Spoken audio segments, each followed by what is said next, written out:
All right, today we're talking how to cold call warm leads, which are people that have shown interest in your product or service either by downloading something on your website, signing up for something, attending a webinar, anything like that, and my strategy on how to do that effectively. This is actually a subscriber requested video. I've seen a lot of comments on this topic. So if there's a specific topic you want me to cover, drop one in the comments and I'll make sure to get to it.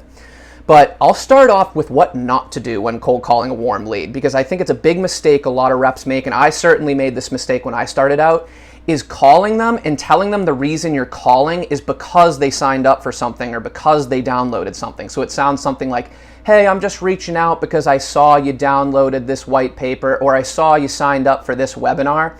The reason I don't like that is because, one, you're giving away your ace in the hole, which I like to save, which I'll talk about in a second.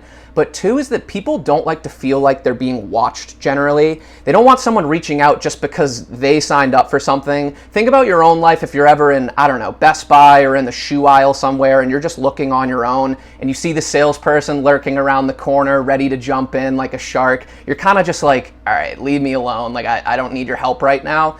That's how these people feel when we call them saying, hey, I saw you signed up for a webinar. So I actually like to save that. But what I like to do instead is cold call them the way I would normally cold call someone. So I tell them who I am, my role and what company I work for, why I'm reaching out, which is the value, but now I can be more specific based on what I know about them. What did they sign up for? What webinar did they attend?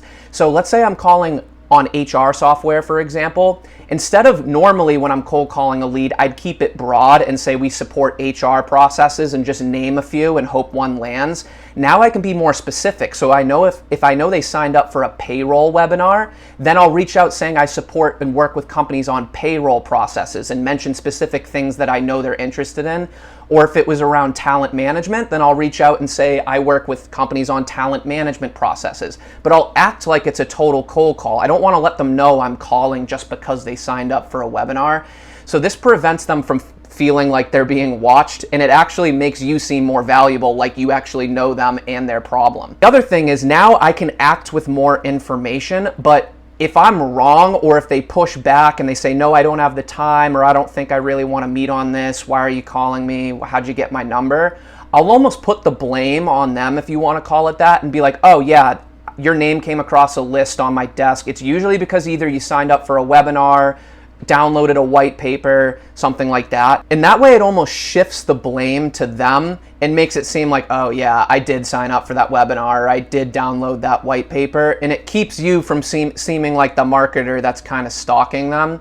So I like to keep that ace in the hole in my back pocket. I like to try and book the meeting first without revealing anything about the white paper or the webinar they attended, and see if I can book the meeting the normal way, just using a little bit more information. Otherwise, I'll have that ace in the hole and reference that, hey, you came up on a list, where it generally means you signed up for something. So it's worked for me. Hope it works for you. If the tip was helpful, subscribe, and I'll see you on the next one.